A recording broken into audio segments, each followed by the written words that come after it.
Today I'm reviewing the Tatcha The Pearl Underlight and Eye Treatment.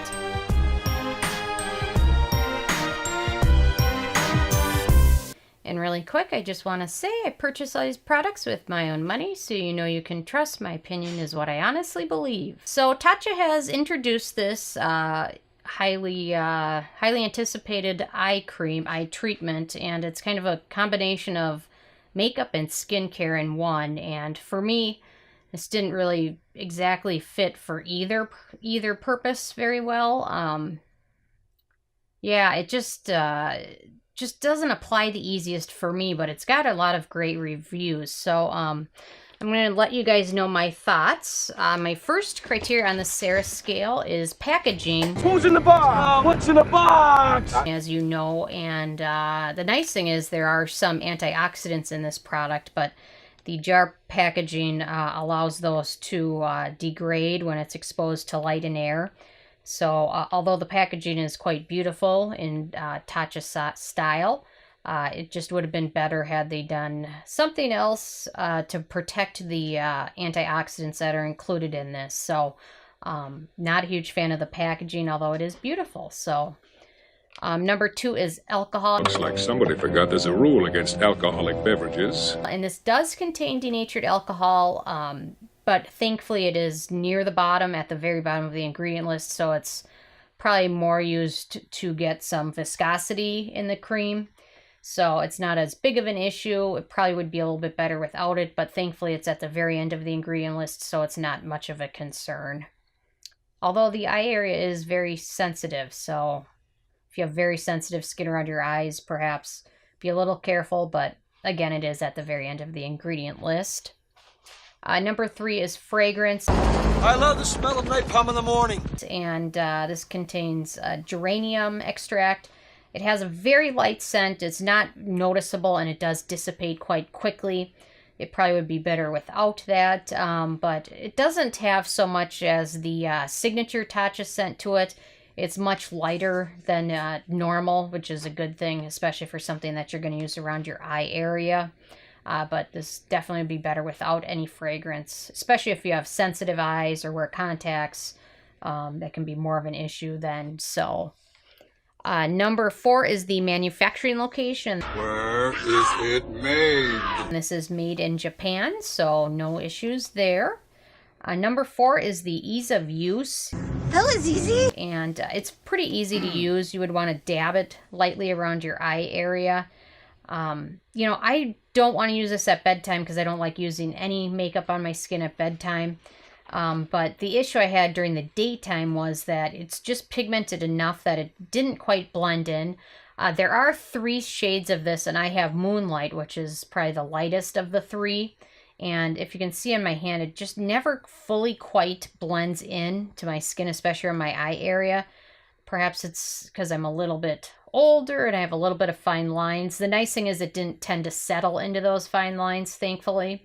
But it is more makeup than it is skincare, in my opinion. So you'd probably, if you're purchasing this, definitely plan to purchase this to wear it during the daytime. It's just a little bit too shaded, in my opinion, to wear during the evening. So, but as you can see, it is slightly pigmented, but it just doesn't fully quite blend in, and you're going to want to tap it around your eye area. But perhaps if you're going to use this to bake, or, you know, bake it with a translucent setting powder, you might have a little bit better results with it that way. So, but it is easy to use. Number 6 is antioxidants, and they have included a good amount of antioxidants in here. It has niacinamide, green tea, sodium hyaluronate, honeysuckle, which I haven't seen in a lot of products before, but it is a good antioxidant for your skin. So they have included some of that with the jar packaging. It's probably not going to remain very effective very long, but they've done a good job at least including that. So number 7 is animal testing. And you passed the test. You won! And Tatcha, thankfully, is cruelty-free, so you can always feel good about purchasing from a brand that is cruelty-free, that doesn't test in animals, and furthermore doesn't sell in mainland China. So number 8 is performance. You perform or die! And it performs quite well. Like I said, it doesn't settle into fine lines like a lot of other eye creams can do. However, this product for me, it just isn't quite sure if it wants to be a day product or an evening product, and I can't see using it for both, especially with the jar packaging. It's not going to provide enough skincare around the eye area for me once the packaging kind of degrades the good antioxidants that they've included.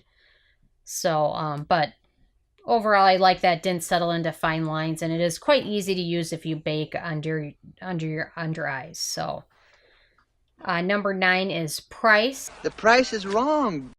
And it is pretty expensive. It's $48, and the jar is 0.4 ounces, so almost half an ounce. So it is a little pricey for the little bit you get, but if you're a big Tatcha fan and love it, for you, it's probably not going to be as big of an issue, especially since they've got a lot of products that are a lot more expensive. So, but it is a little pricey. And then number 10 is the It Factor. It is cool. And I gave it a thumb up there. Pretty much these days, anything new from Tatcha coming out is going to be highly sought after, highly anticipated, probably highly purchased. I noticed these came online, and a lot of the shades got sold out quite quickly until they restocked. So yeah, pretty much anything Tatcha releases is going to be highly anticipated and probably highly purchased, despite any price that they wanted to charge. So I do like the fact that they introduced 3 different shades, because so many brands try and introduce one shade of everything and think it's going to cover every single skin tone, and it rarely ever does work well for every skin tone. So that's nice that they've introduced the 3 different shades. And then again, this shade is Moonlight. So the one thing I guess I didn't like the most is the amount that you have to rub it into your eye area to help it absorb,